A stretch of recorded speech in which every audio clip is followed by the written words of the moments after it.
Hello students, welcome to another video. आज के video में हम लोग डिस्कस करेंगे दी 1000 फेसेस ऑफ नाइट को। उसकी एक शॉर्ट सी समरी डिस्कस करेंगे। सबसे पहले उसका थोड़ा सा इंट्रोडक्शन कर लेते हैं। यहाँ पर ही मेरे चैनल को आप लोग सब्सक्राइब कर दो। इस नॉवल को लिखा था गीता हरिहर ने। ठीक है, इसको फर्स्ट टाइम पब्लिश किया गया था 1992 में। यहाँ पर वन बाय मिस्टेक है, उसको फोकस मत करना। और इस नोवेल के बेस पर इसकी जो राइटर है उसको प्राइज मिला था कॉमनवेल्थ राइटर्स प्राइज 1993 में, यानी कि 1992 में पब्लिश हुआ और 1993 में इसकी राइटर को अवार्ड मिला। अवार्ड का नेम आप लोगों ने याद रखना है और साथ में ईयर भी। आगे चलते हैं। इसकी अगर हम समरी देखें, टेक्स्ट आप लोगों के सामने लिखा हुआ है, लेकिन इसकी समरी में अपने वर्ड्स में आप लोगों को बताती हूँ। ठीक है, इसमें एक लड़की है जिसका नाम है देवी, जो कि यंग एक यानी कि जवान लड़की है। ठीक है, वो स्टडी करने गई होती है यूएस। वो यूएस से वापस आती है। नोवेल जब स्टार्ट होता है तो एक लड़की है जिसका नाम देवी है, जो कि यूएस से स्टडी करके इंडिया वापस आती है।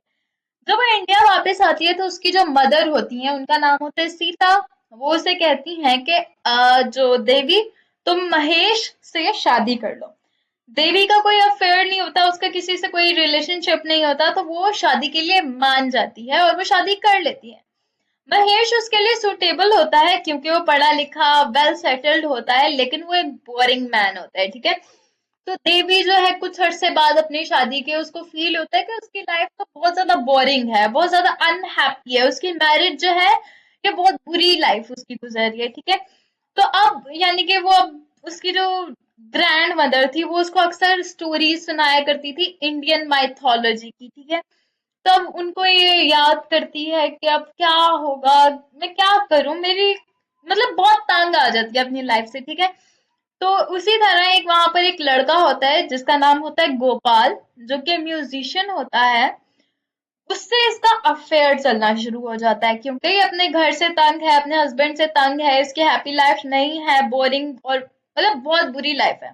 गोपाल एज अ म्यूजिशियन है, एक म्यूजिशियन है, तो वो इसको काफी एंटरटेन भी करता है और ये उसकी तरफ काफी ज्यादा अटैच होने लग जाती है। ठीक है, और गोपाल इसको कहते हैं कि अगर तुम मेरे पास होती, मैं तुम्हें इतना फ्रीडम देता, इतना हम लोग पैशन को लेके चलते और सब कुछ। तो देवी को रियलाइज होता है कि जो गोपाल है ये कोई ideal lover, soon realize that Gopal is not ideal lover he seems to be। यानी कि शुरू में वो गोपाल को आइडलाइज करती थी कि व्हाट अ मैन, ऐसे आदमी होने चाहिए, लेकिन उसको कुछ अरसे बाद पता चला कि जो गोपाल है ये उस तरह का नहीं है जैसा वो सोचती है। ठीक है, इसकी भी अपनी प्रॉब्लम्स और लिमिटेशंस हैं जो कि बाद में मुझे काफी तंग कर सकती हैं। तो फिर उसके बाद देवी क्या करती है, अपने महेश को यानी कि अपने हस्बैंड को और गोपाल को छोड़कर अपनी माँ के घर वापस चली जाती है। जब वो अपनी माँ के घर वापस चली जाती है वहां पर ही नोवेल एंड हो जाता है।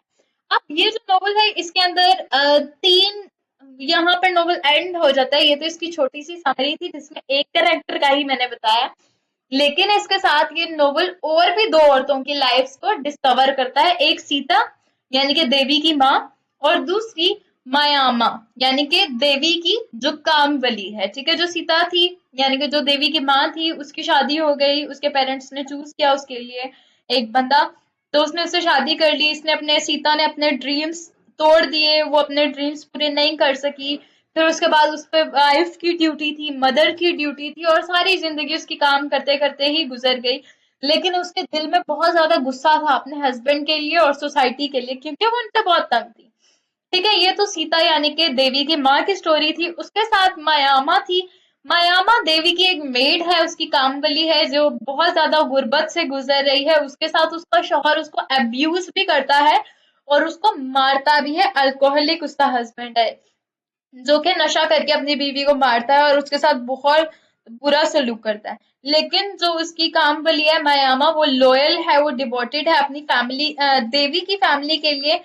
लेकिन उसकी अब बहुत ज्यादा शार्प टंग हो चुकी है और उसका सेंस ऑफ ह्यूमर बहुत ज्यादा हो चुका है, क्योंकि अब वो बहुत ज्यादा बुरी चीजें सह चुकी है जिसकी वजह से। ठीक है, नेक्स्ट चले। The novel shows how these three women cope with their situation and try to find their own voices and identities। और यही था ये नोवेल जो कि हिंदू एपिक और फोल्कलोरीज के कॉन्ट्रास्ट में लिखा गया है। आई होप कि आप लोगों को अच्छा लगा होगा।